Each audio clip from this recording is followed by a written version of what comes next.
পর্যাপ্ত সরবরাহের পরও চট্টগ্রামে নিত্যপণ্যের দাম চড়া। কাঁচা বাজারে ৮০ থেকে ১০০ টাকার নিচে কোনো সবজি মিলছে না। বিক্রেতাদের অজুহাতে শেষ নেই, লাগামহীন মূল্য বৃদ্ধির কারণে বিপাকে সীমিত আয়ের মানুষ মেলাতে পারছেন না আয় ব্যয়ের হিসাব। ফোটানোর ঝামেলা ছাড়াই নিরাপদ পানির জন্য ঘরে আনুন পিওরিট। কল করুন 16627।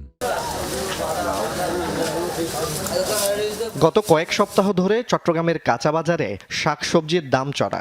এ সপ্তাহে কিছুটা কমলেও এখনও ১০০ টাকার উপরে। কাঁচামরিচ ২৫০ টাকা, করলা, বেগুন, ঝিঙে সহ অন্যান্য সবজি বিক্রি হচ্ছে ৮০ থেকে ১০০ টাকায়।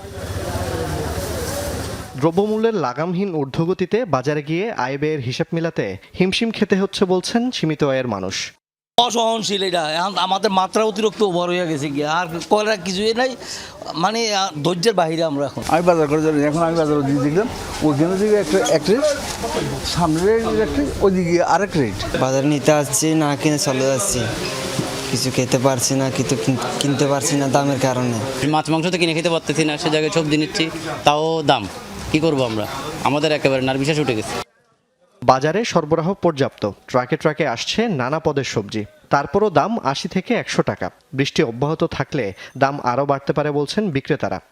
দাম এখন বেশি, বৃষ্টির কারণে মালামাল নষ্ট হয়, কাঁচামাল পচনশীল মাল যদি নষ্ট হয়ে যায়, খেতে না থাকে, তাহলে তো আমাদের থেকে দাম বেশি দিয়ে কিনতেই হবে। গত সপ্তাহে এখন কিছুটা কমছে, কিন্তু বৃষ্টি হলে তো আবার বাড়তে পারে, কারণ বৃষ্টিতে আবার ক্ষয়ক্ষতি বৃদ্ধি পাবে, সবজির দাম আরও বাড়তে পারে। প্রথম যে অবস্থা ছিল ঠিক সেম এই অবস্থায় আবার হবে, তাও আবার সামরিকভাবে কিছুদিন কষ্ট হবে আর কি, একটু দাম থাকবে কিছু কিছু পণ্য। ক্রেতাদের দাবি, বৃষ্টি ও সরবরাহ ঘাটতির অজুহাতে ইচ্ছেমতো দাম হাঁকছেন বিক্রেতারা। কারসাজি এবং কৃত্রিম মূল্যবৃদ্ধি বন্ধে নিয়মিত তদারকির দাবি তাদের।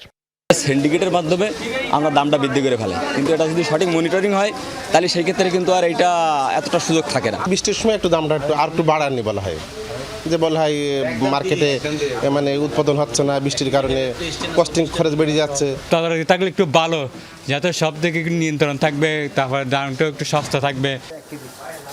জোবায়েত ইবনে শাহাদাত, যমুনা নিউজ, চট্টগ্রাম।